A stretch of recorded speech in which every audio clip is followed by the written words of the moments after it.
بسم اللہ الرحمن الرحیم۔ اللہ کے نام سے شروع کرتا ہوں جو نہایت مہربان رحمت والا ہے۔ یہ ایک سوداگر کی کہانی ہے جس کی 400 دینار سے بھری ہوئی تھیلی گم ہو گئی تھی۔ اس نے اعلان کروا دیا کہ جس شخص کو اس کی تھیلی ملے وہ اس تک لے آئے تو اسے 200 دینار انعام دیا جائے گا۔ اتفاقاً یہ تھیلی ایک غریب شخص کو مل گئی۔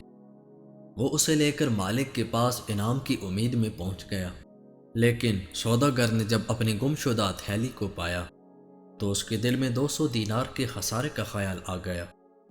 وہ بدنیت ہو گیا تھا اور اسے ایک بہانہ سوجا۔ سوداگر اس غریب آدمی سے کہنے لگا، اس تھیلی میں نہایت قیمتی موتی بھی تھے، کیا وہ بھی اس کے اندر ہیں؟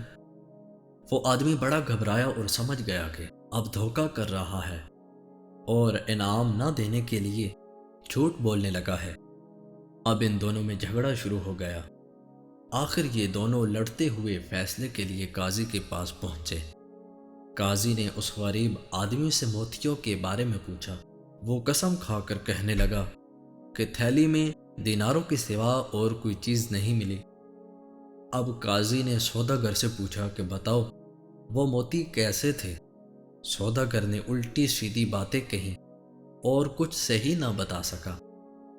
قاضی سمجھ گیا کہ یہ جھوٹ بول رہا ہے اور جھوٹ سے مقصد اس کا یہ ہے کہ اپنے اعلان کے مطابق اسے انعام نہ دینا پڑے۔ قاضی نے کہا کہ میرا فیصلہ سنو۔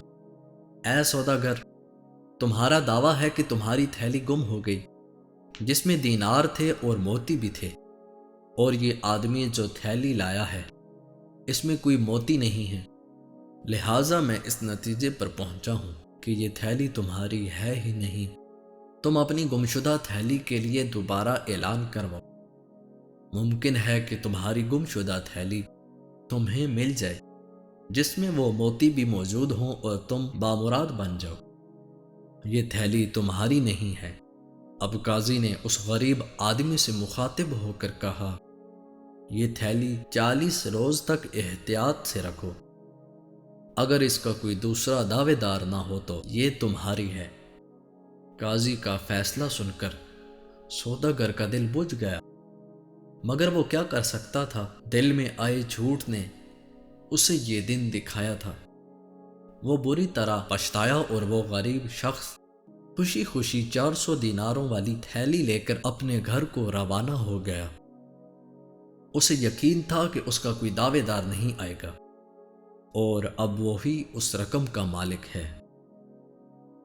اللہ عز و جل ہمیں جھوٹ سے محفوظ فرمائے، آمین۔